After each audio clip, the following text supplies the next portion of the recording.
Bora com mais um pouco, né, de política. Ontem tivemos a sabatina de alguns presidenciáveis, né? Tivemos do Romeu Zema, do Caiado, Renan Santos e do Flávio Bolsonaro, né? Pela G4 e também pelo antagonista, né? Se vocês não conhecem o antagonista, na época que teve ali o Bolsonaro no poder, foi o único o- um dos únicos imparciais que teve à época, que se tivesse que falar mal de Bolsonaro, falava, se tivesse que falar mal do Lula, falava. Então é um dos poucos que até hoje você vê que eles não são vendidos, né? Não estou falando que os outros são, mas você consegue ver quando um jornalista ou um... Puta, vocês entenderam? Um jornal é, tece mais elogio a um lado e mais crítica ao outro, né? E aqui eu vou pular, óbvio, eu vou pular Zema, vou pular Caiado, que não interessa tanto. Aqui o mais interessante é ver a sabatina do Renan Santos e a do Flávio Bolsonaro, que também não foi. O Lula parece que foi convidado e não quis ir. O Flávio também não foi, né? A dele foi EAD, né? Foi de casa. Vamos lá, vamos dar uma olhada como é que se saiu os candidatos, né, à presidência, que, pô, vamos lá, é uma das coisas mais importantes que tem esse ano, se não a mais importante do Brasil, eleição para presidente. Então, quem não viu isso aqui tinha que ver, cara, que foi uma sabatina boa. A forma que foi organizado, muito boa. Bom dia a todos. Candidato Renan, assim como falamos com todos os candidatos aqui. Deixa eu ver aqui. 1.25 acho que tá bom, é que o Renan fala rápido. Se eu ver que ficou muito rápido a falar dele, eu dou uma diminuída. Essa é uma entrevista de emprego para o próximo CEO do Brasil. Logo, a gente reuniu aqui empresários, membros do ecossistema do G4. Então, aqui estão representados 100 mil empresários online conosco e sentados aqui nessa sala, que são 100 mil empresas que o G4 tem em seu ecossistema, que emprega 16 milhões de pessoas. Então, uma parcela importante da massa salarial brasileira está aqui para sabatiná-lo e, obviamente, exige uma pergunta tão dura quanto o cargo que o senhor pretende ocupar. Renan, o senhor passou 10 anos derrubando e criticando quem governa, mas nunca assinou uma folha de pagamento relevante, nunca respondeu por um orçamento, nunca demitiu ninguém olhando no olho. Nenhum empresário nessa sala... Já vou dar uma pausa aqui, que o Thales gosta de se vangloriar que tem que tirar o PT do poder, tem que tirar o Lula. E vocês viram como que ele começou a pergunta? Eu achei um pouco tendenciosa. Eu vi algumas partes. Esse aqui não é um react espontâneo. Eu já vou deixar claro. Eu já vi algumas partes. Eu vou falar o que eu queria falar quando eu vi. Ele falou que você passou 10 anos destruindo, né, entendeu? Só que vamos lembrar que quem ele destruiu, que estava no governo, foi a Dilma, uma pessoa da esquerda. Então tá vendo como que ele não coloca esse mérito que o Renan teve de ter tirado uma presidente, uma presidente que não foi uma boa presidente, que o processo de impeachment foi uma das coisas mais justas que teve. O tanto de pedalada fiscal que a Dilma fez foi absurdo. E ele não coloca isso aí como mérito, ele já ataca falando que o Renan, em vez de ter feito algo bom pro país, ele fala como se tivesse, não, você só fica ali atrapalhando quem tá governando. Não sei se vocês conseguiram ver aí nas entrelinhas essa crítica. Trataria um CEO com esse currículo para tocar uma padaria. E o senhor está pedindo a maior operação do país.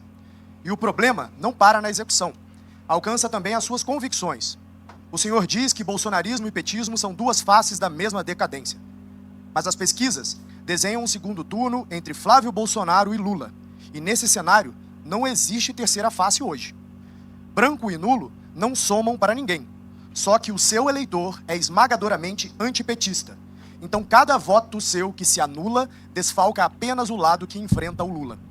A neutralidade que o senhor vende como pureza é, na prática, um empurrão para o Planalto de quem o senhor diz combater, o Lula. Então, responda a essas coisas que essa plateia precisa ouvir. Qual foi a entrega mais difícil que o senhor já geriu na vida, com números, prazo e resultado auditável? E, estando fora do segundo turno, entre Flávio e Lula, em quem o senhor vota? E avisamos desde já, não estaremos no segundo turno não é resposta, porque estadista de verdade responde, inclusive, aos cenários em que perde. Cara, e assim, uma pergunta um pouco Vocês viram que a pergunta foi ácida, né? Vamos ser sinceros. Quem tá assistindo aí viu que ele não perguntou de boa, não foi uma perguntinha, Renan. Pô, primeiro, o cara não perguntou sobre nenhuma proposta, nada. Só atacou a vida pessoal dele, sendo que ele não tem nem como provar nada. Não tem como ele falar nada se o Renan foi bom ou não foi. Não fez essas perguntas para os outros. Já vou avisando, eu vi um pouco dos outros, não fez essa pergunta. O Flávio Bolsonaro, o próprio Flávio. Cara, a vida do Flávio foi a vida inteira sendo funcionário público. O que ele fez na privada, então, para poder estar concorrendo a esse cargo? Daí o cara vai falar, não, mas é que ele tá ali porque quem tinha que estar concorrendo é o pai. Tá, e o que o pai fez? O pai dele sempre foi exército e depois deputado. Então também é outro que viveu a vida inteira na iniciativa pública. Não foi na vida privada ali trabalhando. Quando o Flávio tentou ir para a iniciativa privada com a Copenhagen, a própria Copenhagen tirou ele porque viu que tinha algumas coisas estranhas ali. Então vocês veem que para um ele põe ali, ele vai fazer essa crítica e para o outro ele vai com uma crítica muito adocicada. Boa tarde a todos, muito obrigado aí pela oportunidade. Bom, a pergunta já começa com uma imprecisão um tanto quanto bizarra, porque... Cara, eu vou pôr no 1, só vou pôr no 1 dele, depois do Flávio eu volto para 1,5, que o Flávio fala devagar pra caramba, fala igual eu. O Renan fala meio rápido. Minha vida pregressa toda passou por administrar empresas. Eu sei o que é fazer uma folha de pagamento e o pior, eu sei o que é pegar uma empresa fechada, quebrada, com os funcionários devendo 5 meses sem receber, botar pra andar baseado no crédito pessoal que eu construí recuperando empresas. Trabalhei isso não com uma nem com duas, mas com quase uma dezena de empresas ao longo da minha vida. Sei o que é estar no banco dos réus da justiça trabalhista, ouvindo a injustiça de um sindicato safado que tentou te extorquir no momento da negociação anterior. Sei exatamente o que é ter um agiota ligado a uma factoring, indo querer te empurrar as dívidas da gestão anterior com juros que não deve ser aceitado. Sei justamente fazer isso. E essa é a postura que o próximo presidente da República tem que ter, porque a gente vai pegar um cenário muito similar a esse. Só que essas são as minhas realizações antes de me tornar um líder político. E um líder político é um líder que necessita tomar esse tipo de decisão num contexto novo, em que não se conta apenas a ética da convicção, que é a ética da convicção que eu contei todos os anos em que eu fui militante político, algo que eu tenho orgulho, faço desde 2014, mas também como liderança que precisa da ética da responsabilidade, que é quem vai assumir um país e vai ter que tomar decisões muito, mas muito difíceis. Pois bem, como líder político, no movimento, eu criei o maior movimento político do Brasil, isso é oferível, nós fizemos a maior ação política com as maiores manifestações da história do Brasil ao longo dos últimos anos, que foi o impeachment da Dilma Rousseff. Organizei essas manifestações, ajudei a criar a linguagem política daquilo que chama de direita no Brasil, algo que foi surfado por muito vagabundo por aí. Depois disso, consegui criar um partido político, algo que o ex-presidente Bolsonaro tentou e falhou miseravelmente, estando no poder, botando seus filhos para tentar tocar isso, algo que naturalmente eles não conseguiriam com a baixa inteligência que eles têm à disposição. Fiz isso no menor período de tempo. Vamos comparar com o Partido Novo, que é um partido montado por executivos da iniciativa privada. Eles gastaram milhões e demoraram 5 anos. Eu consegui coletar as assinaturas em menos de 2 anos, com muito menos dinheiro, sendo um líder, acima de tudo, político, não um líder empresarial. Porque existe uma diferença muito grande entre ser um líder empresarial e político. E você, como uma pessoa que conhece Aristóteles, sabe muito bem disso. Não existe nada... Não conhece. Não conhece. Tá bom? Já quis falar como se... já confundiu Aristóteles com Platão. Então não conhece. Já vi vídeo dele confundindo. O Thales Gomes finge ser um intelectual. Não é. Nada mais nobre do que a boa atividade política e a busca do bem comum. Nesse sentido, eu até não concordo, me permita discordar, Thales, da ideia de que eu estou fazendo uma entrevista de emprego. Porque liderar um país não é uma entrevista de emprego.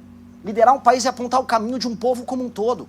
Meu objetivo não é obter um lucro, meu objetivo é obter um horizonte. São coisas diferentes, ambas muito nobres, mas elas têm naturezas diferentes. E a gente tem que entender essa natureza. E o que me qualifica nesse sentido para estar aqui, além dessa experiência pretérita e dessas realizações que são metrificáveis, no partido político que eu montei, eu tinha uma folha de pagamento que envolvia milhares de jovens espalhados pelo Brasil. Milhares, que ficavam debaixo de chuva, debaixo de sol, tomando não na cara de um monte de gente, falavam, eu não vou acreditar em montagem de partido, o Brasil não precisa de um partido.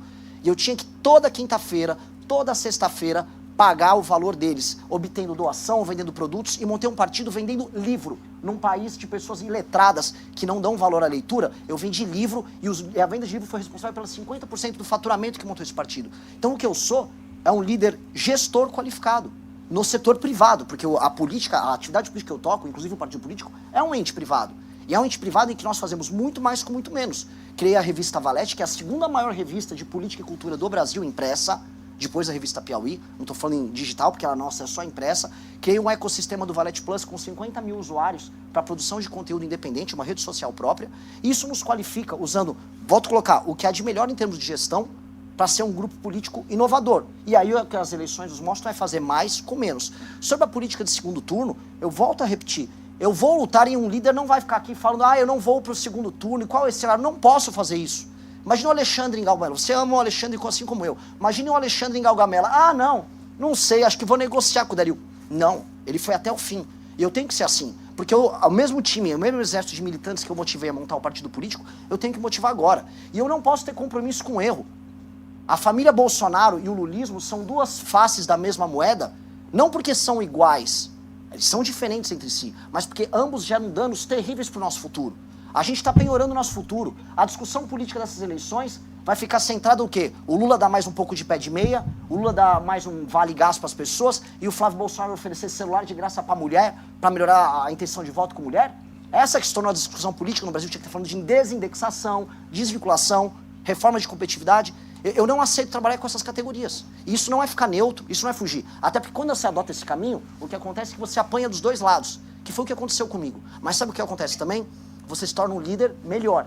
E esse é o ponto. Eu só estou aqui sentado, tendo a honra de estar sentado com vocês conversando, porque eu adotei um caminho, não da neutralidade, mas de enfrentar ambos, de não aceitar o erro de ambos. Isso me tornou um líder qualificado, que de acordo com algumas pesquisas, como é o caso da Atlas, já me coloca em primeiro lugar no público de 16 a 24 anos, ou seja, construindo um horizonte novo. E citando aqui um líder empresarial que deve ser referência para todos vocês, que é o Peter Thiel, ele já dizia bastante, crie seu próprio monopólio. Crie, antes de tudo, seu próprio monopólio. Seja líder de uma tecnologia que ninguém pode imitar. Foi isso que eu fiz para as novas gerações. Eu criei um pensamento político próprio, para um grupo político próprio, uma estética própria, uma liderança própria. E com base nisso nós criamos um nicho eleitoral próprio, com um sonho, um horizonte próprio, que nos deixam aptos a participar do grande debate. E é por isso que eu tenho a honra, Thales, de estar aqui com você, de poder discutir isso com você, de poder discutir com o Duda. E estar aqui. É uma visão que pode ser encaixada também como empresarial, no sentido de gestão, mas uma visão muito poderosa em termos de coração. Eu estou aqui por causa desse coração e é isso que vai fazer a gente mudar o Brasil. Obrigado. Mas, candidato, a resposta, vota Lula... Nossa, cara. E o cara ainda força nessa. Primeiro que isso é uma falta de respeito, cara. Você tá indo ali com um cara que tá... Uma sabatina. Não é um podcast. Um podcast é uma coisa. Você fala, mas e se tiver um segundo turno ali, em quem seria? Agora você tá numa sabatina, cara. Uma sabatina você não fica perguntando pro candidato, não, mas se você perder, você vai apoiar quem? Não existe isso, cara. Então você tá mostrando que você não acha que ele vai chegar a um segundo turno? Então você acha que ele vai ser um derrotado? Então você tá querendo dizer que por que você tá aqui se você não vai nem chegar no segundo turno? Isso é uma falta de respeito. E ele vai fazer essa pergunta pro Flávio? Hein? A do Flávio eu não vi inteira. Na verdade o Flávio eu vi só o comecinho. Vai fazer essa pergunta? Ele vai falar, ei Flávio, se você não for pro segundo turno, se começar a aparecer mais escândalos como tá acontecendo, você continuar derretendo, você vai de Renan Santos no segundo turno ou você vai nulo? Você vai fazer igual fez, que era pra estar o Tarcísio concorrendo, você, como né, a família tem que estar em primeiro lugar, veio você concorrer. Vai pensar no Brasil ou vai pensar só na sua família? E aí? Você vai fazer essa pergunta pra ele também, Thales? Eu quero ver. Ou Flávio, sendo que nulo elege Eu voto Lula. Renan Santos. Eu não vou pra batalha pensando em perder. Eu voto Renan Obrigado, Santos. Nossa, cara, que resposta boa, né? E que oratória, pô. Cara, uma das melhores oratórias que eu já ouvi. E provavelmente não é decoreba. Provavelmente é o que ele quis falar no momento mesmo e saiu. Cara, eu vi hoje ele fazendo no G1 com duas entrevistadoras mais de esquerda, mais ali da Globo. Cara, elas colocando ele em rascada, ele saindo, colocando em rascada, ele saindo. De uma forma brilhante, cara. É incrível a oratória que tem Renan Santos. Incrível. Candidato, deixa eu aproveitar e exibir rapidamente uma pesquisa da Real Time Big Data sobre o candidato Renan Santos. Fizemos uma sondagem com eleitores e aí fizemos a seguinte pergunta. Qual é o maior feito de Renan Santos? 64% acredito que eu nenhum. vou colocar um pouco mais. 7% falam que é a criação do MBL, 8% falam que é a fundação do partido Missão, 20% falam da derrubada da Dilma Rousseff, ex-presidente da República. Temos outro slide também. E qual a promessa de Renan Santos ou a melhor? Nenhuma, para 35%. O tirão anti... Deixa eu responder também. A primeira, eu acho que a criação do partido foi a maior coisa que ele fez. Cara, você criar um partido no Brasil não é fácil. Não é fácil. A partir do momento que você deu o nome ali, eu posso estar errado, mas a partir do momento que você deu o nome para criar o partido, coletou a primeira assinatura, cara, é um cronômetro. Você tem, acho que 2 anos para fazer aquilo. Puta, é difícil pra caramba. Você tem que fazer da forma certinha que o TSE manda. O TSE que manda o tipo de ficha que tem que ser preenchida. Não pode ter erro nenhum na ficha. A pessoa que preencheu não pode ter vínculo com nenhum outro partido. Então, cara, é um bagulho difícil pra caramba. E são, acho que, 500 mil fichas que você tem que preencher. Então, e o porquê que eu acho isso mais importante? Vou pegar ali o Bolsonaro. O Bolsonaro hoje não tem partido. Quem é o dono do bolsonarismo hoje, da marca, é o Valdemar da Costa Neto, que vamos lembrar, é bom sempre estar lembrando, foi preso junto com o Lula nos esquemas de corrupção do governo Lula. Tá bom? Só para lembrar quem que é o dono do PL, quem é o líder ali do PL. Que fica ali falando, transformaram o PL no maior partido do Brasil. É aquele senhor lá que foi preso com o Lula. Você vê como é que o PL não tá nem aí para corrupção. Flávio, Bolsonaro não estão nem aí. O que acontece? Se eles tivessem conseguido formar o partido, né, na época que eles tentaram, hoje eles não precisariam estar na mão do PL. Eles poderiam escolher todas as bancadas que eles querem. Pô, hoje o PL colocou uma... Eu não sei se tirou, tinha colocado... Hoje eu falo nesse ano. Colocou uma trans que ficou famosa falando polêmica sobre o Flávio. Você vê como é que eles não têm nenhum senso de comunidade, de equipe. Agora não, o Renan tendo um partido, ele não precisa ficar na mão de ninguém. Igual o próprio Zema. O Zema tá na mão do Novo. O Novo não... É que ele é o presidente do Novo, mas as pessoas em volta do Novo, os candidatos do Novo, não querem ele mais. Se algum candidato do partido do Renan falar, Renan, não quero mais, não vou fazer palanque pra você. Cara, ele tira. Ele, vai embora, vai pra outro partido. Se você não vai seguir o que nós estamos querendo aqui, vai embora. Agora o Zema não, o Zema tem que falar, é democracia, se o meu partido alguém quiser apoiar o Flávio, tá tudo bem, cara, ó, que coisa de frouxo. Você tem que ficar dependendo de algum partido. Ou o próprio, como é que é o nome do candidato? Era para ser candidato, o partido tirou, tentou colocar o Joaquim Barbosa, mas também não ia dar tempo. Então, você formar um partido é muito importante, porque você fica autônomo, você não precisa ficar dependendo de ninguém. Não vai ter tanto dinheiro, porque um partido novo você não tem a cláusula de barreira, então assim, você recebe assim muita pouca coisa mesmo, eu nem sei se recebe, eu acho que deve receber, mas assim, é coisa de muita pouco, coisa que o PL e o PT, cara, ambos, cada um deve receber coisa perto de 1 bi, porque quanto maior o partido, mais você recebe. É absurdo o tanto de dinheiro que esses caras têm pra fazer a campanha. E o segundo foi derrubar a Dilma, né, cara? Porque se o cara, sem ser presidente, sem ter nenhum tipo de poder, conseguir fazer uma caminhada onde ele conseguiu convencer líder da Câmara, na época era o Eduardo Cunha, conseguir ir atrás de votos de deputado para conseguir fazer um impeachment de uma presidente, cara, isso é absurdo. Na época que o Aécio Neves, que era o principal candidato contra a Dilma, que perdeu a eleição para ela, a última eleição que os dois concorreram, que foi bem apertada, não quis. O Aécio estava contra o impeachment. Então, ó, pra você ver que eles tiveram não só a oposição do próprio PT, como também a oposição de alguns líderes da direita que queria ver o PT sangrar para chegar maior depois na próxima eleição. Bolsa Família, 17%. Mudanças na educação, 13%. E guerra ao crime organizado. Cara, aqui é contra o crime organizado. Disparado. A partir dessa pesquisa, eu quero fazer a seguinte provocação ao senhor. O que faria a pessoa física, Renan Santos, votar no candidato Renan Santos? Infelizmente, tem que recorrer à resposta anterior. Ser um bom líder. Ser um bom líder. E algo que não está presente aqui, que é ter tomado as decisões duras que machucaram o meu grupo político, mesmo quando o caminho oposto soava mais fácil. Quando a gente enfrentou a Dilma Rousseff, e a gente começou a congregar toda aquela energia do antipetismo num caminho só, era um caminho relativamente fácil. Nós, os bolsonaristas, andávamos juntos, a turma do Partido Novo, todos andávamos juntos. Quando veio o governo de direita, em que nós precisávamos cobrar e discordar, e aqui eu vou fazer um elogio ao antagonista, que o antagonista adotou um caminho difícil à época também. Nós cobramos. Imagina que o antagonista deve ter perdido assinantes e clientes. Muitas pessoas perderam. Nós perdemos toda a nossa base política. Só que o papel de um líder é sofrer com as suas teses. O líder político que ganha dinheiro, ou fica famoso, ou ganha votos defendendo algo que não acredita, não é um bom líder. Na verdade, ele é um seguidor. Ele segue o que a manada puxa. E o líder, ele lidera, ele aponta o caminho. Então, a minha maior qualidade que está ali, ela se expressa não exatamente proposta a proposta, mas o que está por trás das propostas, a substância por trás, que é ser um bom líder. E fui um bom líder de um grupo que hoje está no jogo político, disputando um jogo de gente grande, simplesmente por causa dessas qualidades, as qualidades de uma boa liderança. E eu acho que o Brasil passa por uma crise de liderança. O grande problema nosso é uma falta de liderança, de gente que tem uma visão de um Brasil e que tente implementar ela de maneira ferrenha. Nem que você, sua reputação e sua vida seja destruída no processo. Muitas pessoas no campo empresarial fazem isso, destroem suas vidas pessoais, fazem abdicações, e isso é belo. E só que aqui no Brasil, o poder é visto como uma maneira de você fruir e você atender seus prazeres mais baixos. Não à toa, o escândalo do Banco Master era basicamente sobre dinheiro e prazer sexual. Não é isso? A elite política brasileira se baseia estritamente em dinheiro, troca de favores e prazer, quando não sexual. A boa liderança tem que ir por um outro caminho. Então, ao fazer esse tipo de sacrifício, e dado que quem nos acompanha mais tem um determinado recorte, acho que a pesquisa pega isso, vai pegar um recorte um pouco mais masculino, vai pegar um recorte também mais jovem, esse recorte ele se apaixona. E aí vem a responsabilidade de transformar essa paixão não em culto, mas em ação. Passo a palavra para o colega Duda Teixeira, diretor da revista Cruzoia.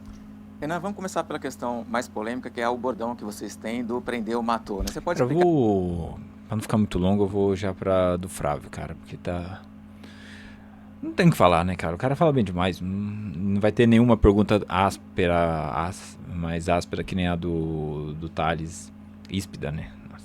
Então, vamos lá pro Flávio Bolsonaro.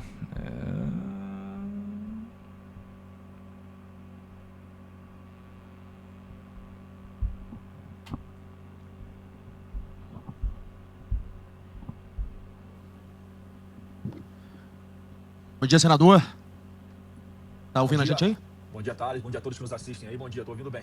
Aumenta a voz do senador aqui, por favor, que a gente não tá ouvindo ele aqui na sala. Fala mais alguma coisa aí, Flávio, só pra gente garantir que tua voz vai sair aqui. Deixa eu ver aqui se não é o meu áudio que tá com alguma... Alô, me ouvem não? Tá chegando baixo. Eu tô ouvindo... Cara, já começa com esse amadorismo, cara. Puta que pariu, mano. Puta, e ó, tá no 1.25, cara. Eu acho que tá no ponto... tá no ponto 25. O Flávio fala muito devagar. Igual que amadorismo, velho. Por que não testou isso aí antes? Teve que testar em cima da hora. Sério? Esse é o candidato da direita? Esse? Primeiro que o cara nem foi lá. Olha que falta de educação. Ah, vai falar que tava ocupado. Pelo amor de Deus, né? Pelo amor de Deus. Se o cara é um candidato à presidência, ele tem que ter agenda... tem que ter na agenda esse tipo de sabatina. Tem que estar lá presente, pô. Não é que ele vai ter que ir lá pro Ceará, não, pô. É em São Paulo. É no centro do país, vamos pôr assim.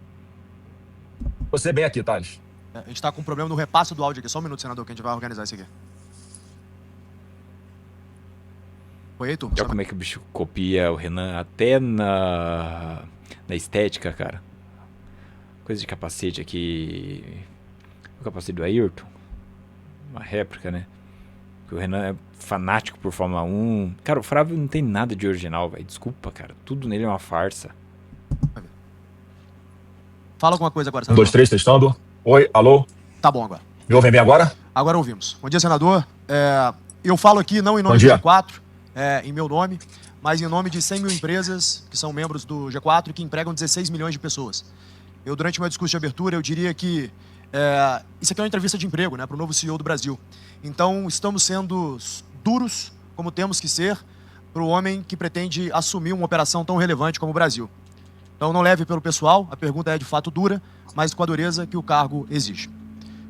Senador, sejamos francos, o senhor não está nessa disputa pelo seu currículo. Está porque carrega um sobrenome cujo dono está inelegível. O mercado precisa saber o que está comprando. Se eleito, quem despacha no palácio? O senhor ou o seu pai? E sob previsibilidade, que é o que essa plateia precifica. O governo da sua família terminou furando o teto de gastos por PEC em ano eleitoral e o senhor mesmo nunca se descolou publicamente de uma só decisão do seu pai. Cite agora, na frente de todos esses empresários aqui nessa plateia e online conosco, uma divergência concreta de agenda econômica entre o senhor e o presidente Bolsonaro.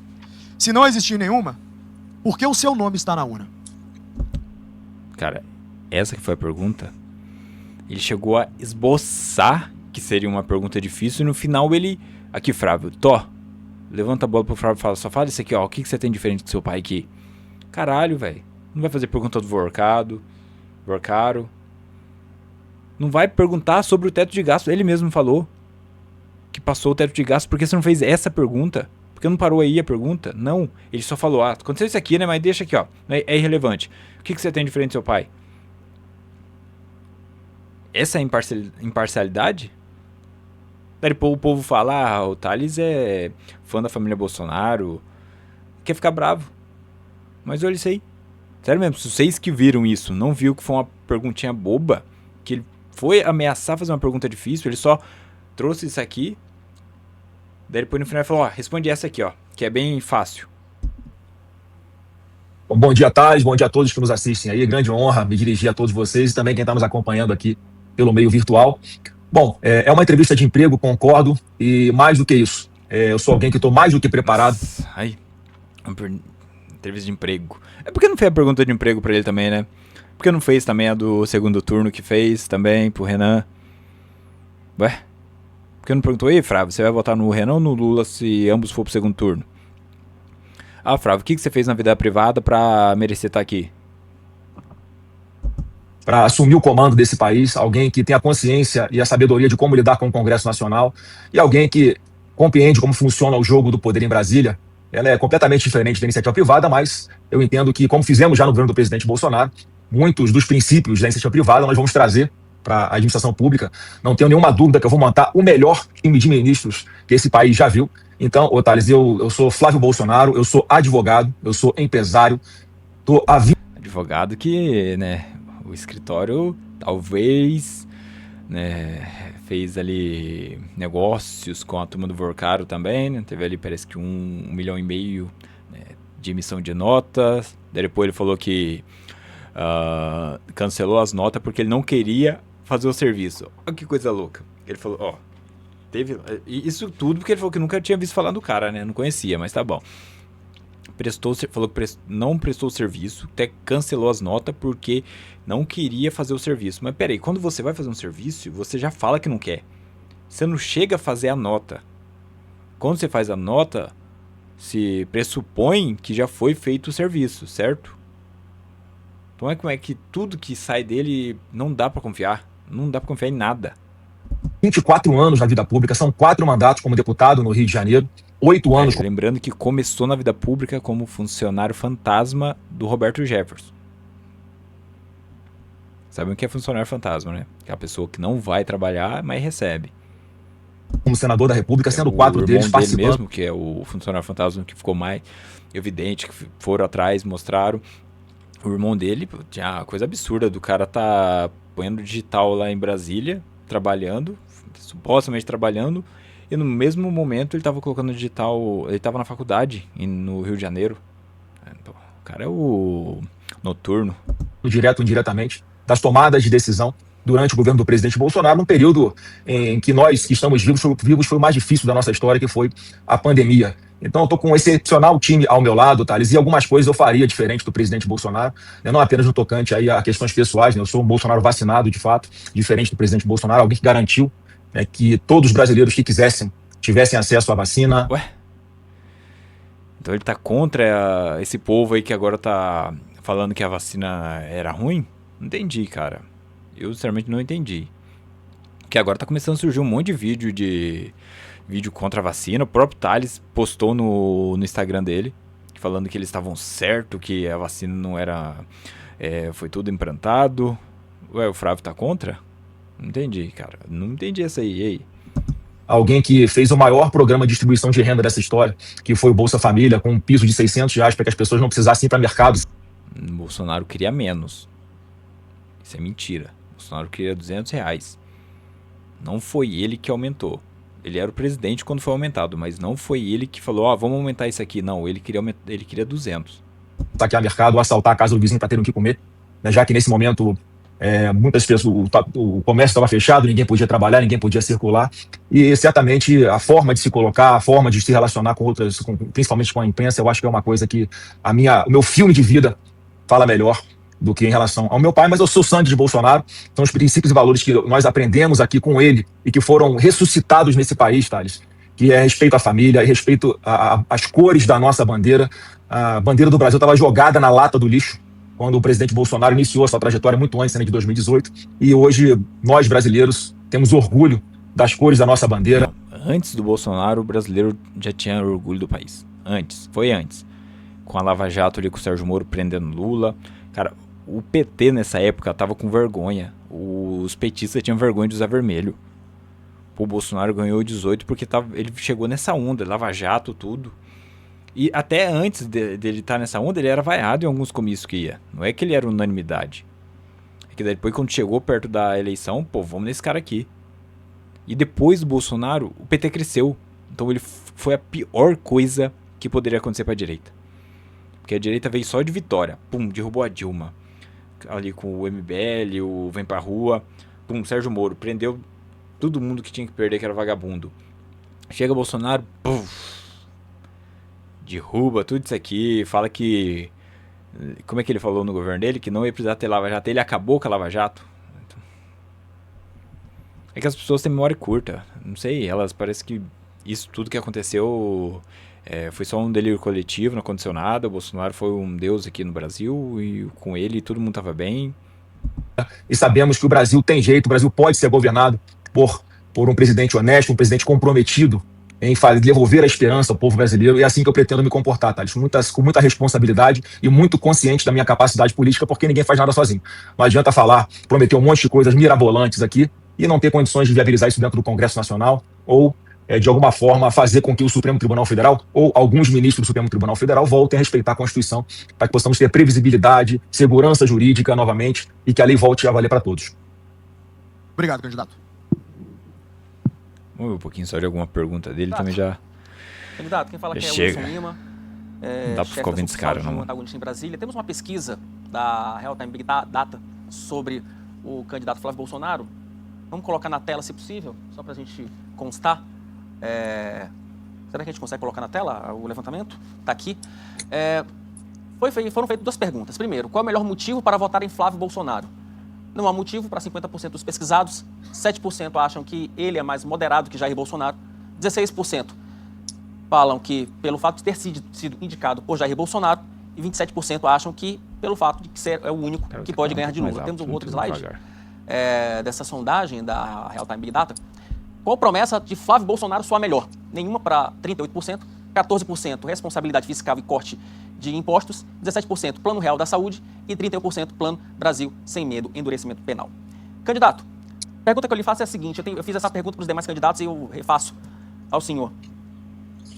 O que faria o Flávio Bolsonaro, pessoa física, votar em Flávio Bolsonaro, candidato? Wilson, em primeiro lugar, com relação a essa pesquisa, uma das coisas que o presidente Bolsonaro apostou, e eu apostei também, que poderiam colaborar para esse projeto de Brasil que nós vamos oferecer, é quando as pessoas começassem a conhecer um pouco melhor o Flávio Bolsonaro, porque é alguém que aprendeu ali com os poucos erros e muitos acertos a mais que teve o presidente Jair Bolsonaro, alguém que tem a experiência para poder lidar com o Congresso Nacional, lidar com os outros poderes, alguém que é advogado, alguém que iniciou sua vida pública aos 21 anos de idade como deputado no Rio de Janeiro, já assumindo a presidência da Comissão de Segurança Pública da Assembleia do Rio hoje. Eu sou presidente da Comissão de Segurança Pública do Senado Federal. Então as pessoas vão começar a conhecer as nossas propostas a partir de agora. Essas sabatinas são fundamentais para que as pessoas possam olhar no olho do candidato e sentirem a confiança, olharem como é importante e ter alguém na presidência da República que vai capitanear diversos processos como esse da segurança pública. Quando a gente lança o Brasil Sem Medo, ali são 12 propostas. Ele não tá lendo, não? Dá uma impressão que o olho dele tá meio olhando pra cima, lendo alguma coisa. As iniciais, Wilson, que são emergenciais que precisamos fazer. A primeira delas, que vem logo de cara, óbvio, é tratar integrantes de facções criminosas, narcoterroristas, como PCC, Comando Vermelho e milícias, como proposta do Renan Santos. Terroristas, que é o que eles são pessoas que dominam territórios, impõem... O lugar que tem mais domínio é Rio de Janeiro, onde você, Flávio, e toda a sua família foram deputados, senadores e não fizeram nada. O Comando Vermelho só avança no seu estado. Não só isso, como o TH Joia, que é membro do Comando Vermelho, tem relações com você.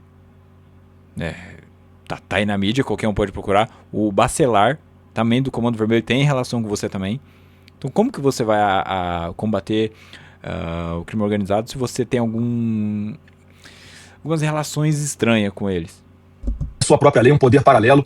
A gente não pode baixar a cabeça e achar normal alguém meter barricada em determinado bairro, cobrar taxa de quem quer trabalhar, de quem quer abrir um comércio, alguém que tem uma barraquinha de cachorro-quente tem que pagar R$ 50 por semana para um traficante ou para um miliciano, aonde a filha de um trabalhador não pode sair para se divertir, porque se um traficante olhar para a cara dela e achar, né, que pode ter ela para esse marginal, um pai ou uma mãe tem dificuldade de fazer alguma coisa, porque é assim que funciona a lei da selva que existe hoje em determinados locais, então a gente tem que resgatar esses lugares. Como eu vi lá em Vila Velha, no Ceará, uma cidade fantasma, onde o tráfico chegou e expulsou todo mundo de casa.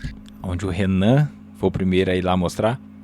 O Renan foi lá, mostrou. O Flávio, opa, vou também. Olha que copião.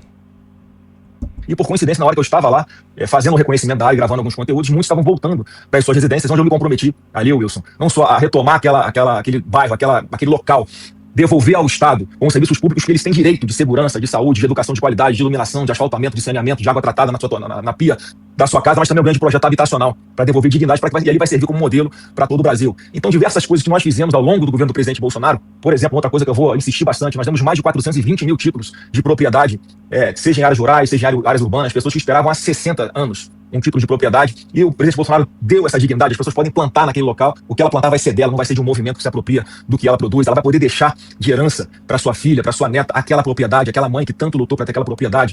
As pessoas, tem um local chamado no Rio de Janeiro, de Complexo da Maré, onde existem 8.300 imóveis que são em terreno de marinha. Ali é uma propriedade da União. Então, ainda durante o governo do presidente Bolsonaro, nós buscamos a Prefeitura do Rio, que começou a fazer a individualização das matrículas desses imóveis, exatamente para dar dignidade para essas pessoas. Infelizmente, isso não se concretizou ainda, mas eu vou concluir, quando for presidente da República a partir do ano que vem, que vai servir de modelo também. Uma área que hoje, grande parte dominada por narcoterroristas, pessoas que não têm o direito de ir e vir, mulheres que não têm onde deixar suas filhas na hora de... Começou ontem isso aí no Rio de Janeiro, né? Desde ontem que o crime organizado comanda ali. Deixa eu ver se tem alguma coisa ali... não tem muita coisa mais não, tá bom já. Não dá pra ficar ouvindo esse cara não, velho. Desculpa, mas intragável ouvir esse mentiroso, mano. Puta que pariu. Rio de Janeiro tá uma merda desde sempre, com a família dele ali, ó. É o berço deles. Por que o Thales não fez essa pergunta? Pô, Flávio, você quer combater crime organizado no Brasil, mas por que o seu próprio quintal você não resolveu? Cada vez que olha pro seu quintal, a grama tá maior. O Flávio tem que ser mais macio com ele, né? Supostamente, talvez ele tá... supostamente não, né? Provavelmente é o candidato que ele quer que vença. Isso aí, cara. Se gostou do vídeo, deixa o like. Se não gostou também, não deixa. Até a próxima. Falou.